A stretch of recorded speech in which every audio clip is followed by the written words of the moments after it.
एक पाकळ्या तेल साडी जणू काय यांच्या बापाची धर्मशाळाच लागली आहे. जय जय वेळ लागली मला वेळी झाली सांगशील तरी काय जर का असंच होत राहिलं ना तर या घरचं कबाडखाना मला वेळ लागणार नाही. पण सांगशील काय काय झालं मला सांग. गेट जवळ बसा तो म्हातारा माणूस कोण आहे तो? पण मी त्याला बघितलं नाही. तू ओळखणार कसं? तू कसं ओळखशील रे? अरे पण तो तुला ओळखतो ना. वॉचमॅननी आज दिलं नाही म्हणून मला बघून माझी विनवणी करत होता. बोलले जयंताशी माझं खूप मोठं नातं आहे. तो मला बघेल तर मला लगेच ओळखेल. हे बघ तो तुझ्याच कुठे तरी रिश्तेदाराबद्दल का मी तू बघितलं नाहीयेस? मी नाही बघितलं त्याला. खरंच ना ओळखतोयस? खरंच नाही ओळखत. खरंच ना ओळखत? खरंच सांगतो. खोटं बोलतोस ना? अरे मी खोटं बोलतोस ना? अरे तो तुझ्याच कुठे तरी रिश्तेदारातला आहे. आणि एक गोष्ट लक्षात ठेव, जर का तुझ्या बिनबुडाच्या रिश्तेदारीमुळे माझ्या मान सन्मानाने माझ्या प्रतिष्ठेला कलंक लागलं ना तर ते मी कदापि संपवणार नाही. अरे हो प्रश्न नाही आहे माझा, वॉर्निंग आहे माझी.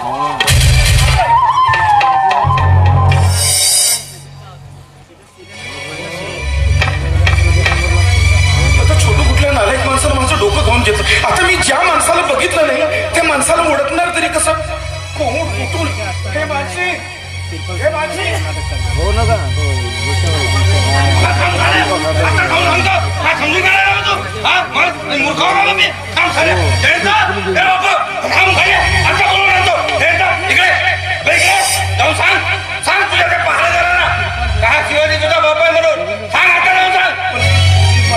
बापू ते भुरीवाली गेली तुझी बायको काय तिची काही चुकी नाही म्हणा.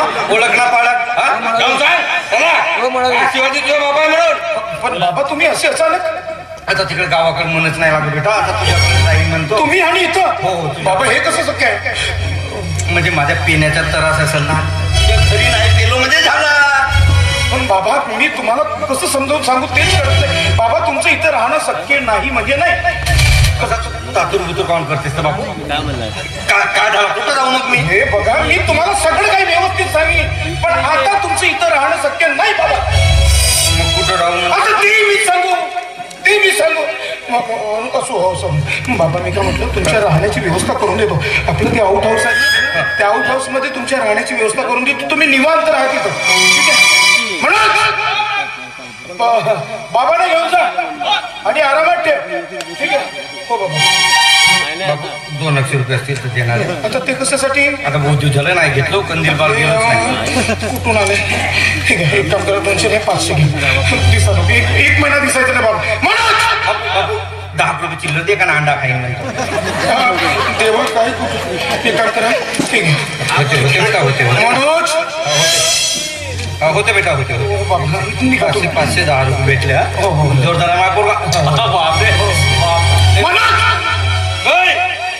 मायका नवरा मी जोरदार 510 रुपये येतो बेटा. बाबा हे कमागून एक संकट झालं तरी काय? मला माणसाला समजवल्याशिवाय माझ्याकडे पर्यायच नाही. माफी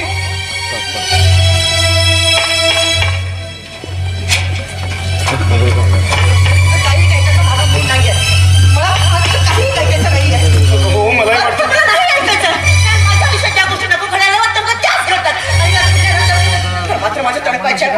हो मला माहित आहे म्हणूनच तुझ्या प्रत्येक भावना मी तुझ्या मनासारख्या जपतो. म्हणून हे बघ मी कान माफी मागतो. बस तू माफी मागू नकोस. मला कुठलाही मनस्ताप सहन होत नाही. हो म्हणूनच तर म्हटलं मी तुझ्या प्रत्येक भावना ह्या फुलासारख्या जपतो. म्हणून आपल्याच माणसावर एवढी राग उगारायची का? जया तुझं माझ्यावरती जीवापाड प्रेम यात कसलीही शंका नाहीये रे. शंका आहे तर ते तुझ्या मायबापाची आणि तुझ्या भावाची. कारण तेव्हा ते आमच्या दारावर येऊन आमच्या इज्जतीची नाचक्की करतील ना काहीच भरोसा नाही. जर तुला माहिती आहे अरे जेव्हा या गरीब लोकांच्या आत्र्या जमा होतात ना तेव्हा या लोकांना दिसतात त्याचे फक्त आणि फक्त श्रीमंतांचं धन. आणि त्या एका गोष्टीसाठी तुझ्या आई आणि वडील हे आपल्या घरात येऊ शकतात. म्हणून तुला असं हे बघ मी तुझ्यासाठी तुझ्या प्रेमासाठी ते माझं घर कायमचं सोडून आलं फक्त तुझ्यासाठी. आणि मी स्वतःची आई वडील सोडू शकतो ते फक्त तुझ्यासाठी. आणि उरला प्रश्न तो माझ्या भावाचा. तो काही आमच्या उष्ट्या अन्नावर जगणार आहे कुत्राच ना. म्हणजे तू खरंच माझ्यावरती खूप प्रेम अगं, करतोस ना? मी जीवाफाड प्रेम करतो तू तुझ्या. असं कधीच कुठलंही काम करणार नाहीस ना जेणेकरून माझ्या प्रतिष्ठेला कलंक लागेल म्हणून? मी विश्वास आहे ना माझ्या, आहे ना विश्वास. एवढा ना एवढं राग म्हणजे तुझ्याच मुळे राग येतो. मला माहित आहे आमच्या राणी सरकारचा पारा हा जसं वरती चढला तर तडपायाची आग जर का मस्तकाला गेली तर मस्तकाची आग जर का तडपायला आणायची तेही जरा तुझ्यासाठी जर करावं लागते नाहीतर मला काय परवडतं नाही का?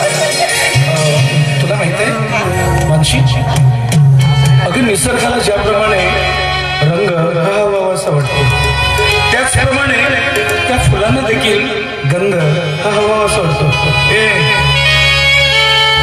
मी प्रेम करतो तुझ्या मनातून. ती केवढं माहित आहे आभाळा एवढं. हे हे हे ला ला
अगं तुला आवडलं म्हणजे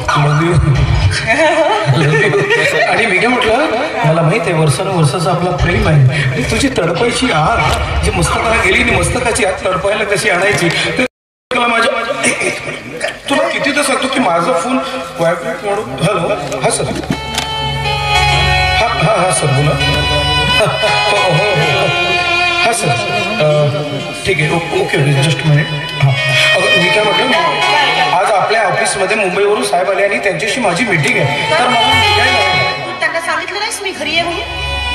तू घरी आहे काम काम काम म्हणजे ऑफिस आताच तू बोललास ना मला तडपायची आहे मला मस्तकात हो म्हणजे सर्व सर्व कामधंदे विसरून जाऊ विसरू नको पण आता आपलं पण ती दिल्लीवरून साहेब आले ना मग मानशी हॅलो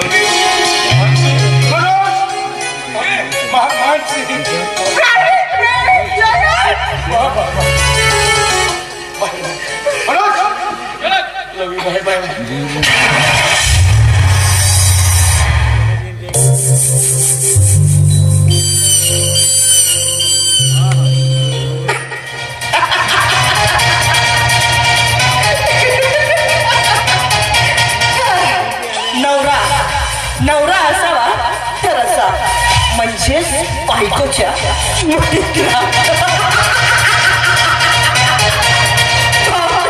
मला वाटतं नव्हतं की हा माझा नवरा असा बुद्धी निघेल म्हणजे जशी बायको त्याला चालवते तसं तो माझ्या पाठीमागे चालत मामाजी मी तुम्हाला आधीच सांगितलं होतं की ही माणसी उभ्या आयुष्यात कधीच हरत नाही आणि तिला हरवणार आजपर्यंत पैदाही झालेला नाहीये. कारण म्हणतात ना की घी अगर सीधे उंगली से ना निकले तो उंगली टेढ़ी करनी पड़ती है. आणि मला हे शिकवणार कोण तुम्ही मामा. You are the only one who can teach me that how it happens. मग केले मी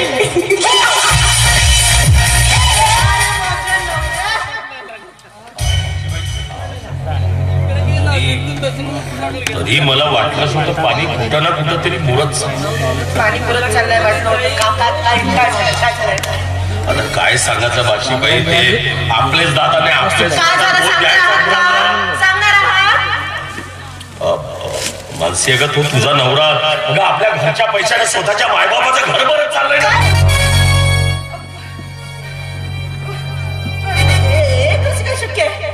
आता बाशीबाई तुझा मामावर विश्वास नाही का? अगं त्यानं दिलेले 20,000 रुपये त्याच्या घरी नेऊन गेलो. कसं सांगणार मला ते नंतर कळलं ना का ते पैसे तुझ्या मर्जी खातर नसून अंधारातले होते म्हणून. ओके आय सी म्हणजे माझ्याच केसाने माझंच गळा कापू पाहतोय. एनिवेज बरं झालं तुम्ही ऐन वेळेवर येऊन मला सांगितलं आणि त्याची खोट उजेडात आणली तर ठीक आहे. आपलेच दात आणि आपले सोडाचा कशी खोट उजेडात आणून देणार नाही. तेच तुमच्या नवरा बायकोच्या झगड्यात आमची खोट व्हायची ना. अरे पण आता परत काय झालंय बरं त्यांनी पैसे काय आपल्या घरात दिले परत काय झालंय. सगळं काही झालं बाशीबाई. मी त्यांच्या घरी गेलो ना पैसे द्यायला तेव्हा त्याच्या मायबापाने माझ्या पोराला हडप करणारी चेटकीन म्हणून हवे त्या शिवाशात दिले आणि मामाला धक्के मारून घराच्या बाहेर आणलं. तुमच्या दोघा नवरा बायकोच्या काय इज्जत राहिली आहे. नाही मामा त्या भिकाड्यांनी मला चटकीन म्हणत माझा अपमान केला बाहेर काढलं नाही. त्या भिकाड्यांना ही चूक खूप महागात पडणार आहे. खूप महागात पडणार आहे. माझा पैसा आपल्या घरात भरून पाहतोस ना ठीक आहे. तुला तर मी वेळ राहती बघणार आहे. आणि मामा तुम्ही काळजी करू नका मी बघते याचं काय करायचं ते.